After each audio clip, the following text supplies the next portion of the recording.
একজন লিবিয়ান যুবক, নাম তার আমের, সৌদি আরব যাচ্ছিল হজ করার জন্য। যেইমাত্র সে এয়ারপোর্টে পৌঁছালো, তার নাম দিয়ে নিরাপত্তা সংক্রান্ত একটি সমস্যা দেখা দিল। নিরাপত্তা বাহিনীর লোকেরা তাকে বলল, একটু অপেক্ষা করো, আমরা চেষ্টা করছি সমস্যাটা সমাধান করতে।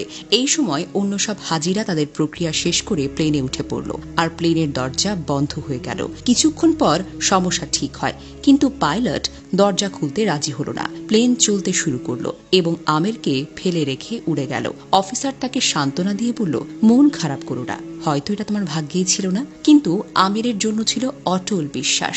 সে উত্তর দিল, আমার নিয়ত হজের, ইনশাল্লাহ আমি যাবই। হঠাৎ খবর এলো প্লেনটিতে যান্ত্রিক সমস্যা হয়েছে, সেটি ফিরে আসছে। প্লেনটা ফিরে এলো, মেরামত করা হলো, কিন্তু তাও পাইলট আমিরের জন্য দরজা খুলতে রাজি হলো না। অফিসার আবার বলল, হয়তো তোমার ভাগ্যে নেই। কিন্তু আমির ছিল দৃঢ় প্রতিজ্ঞ, স্থির ও দৃঢ়চেতা। সে বলল, আমার নিয়ত হজের, ইনশাল্লাহ আমি যাবই যাব। প্লেন আবার উড়ে গেল।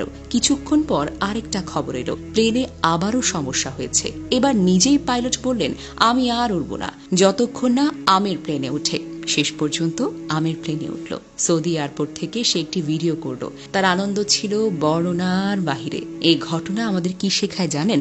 নিয়ত যদি হয় খাঁটি আর ঈমান যদি হয় পর্বতের মতো অটল, তাহলে আল্লাহ এমন দরজা খুলে দেন যা মানুষ কল্পনাও করতে পারে না। আমিরের মতো একজন সাধারণ যুবক, যার নামের কারণে প্লেনে ওঠা আটকে যায়, যে 3 বার অপমান, ব্যর্থতা আর প্রত্যাখ্যানের পরেও বলে, আমার নিয়ত হজের, ইনশাল্লাহ আমি যাবই যাব।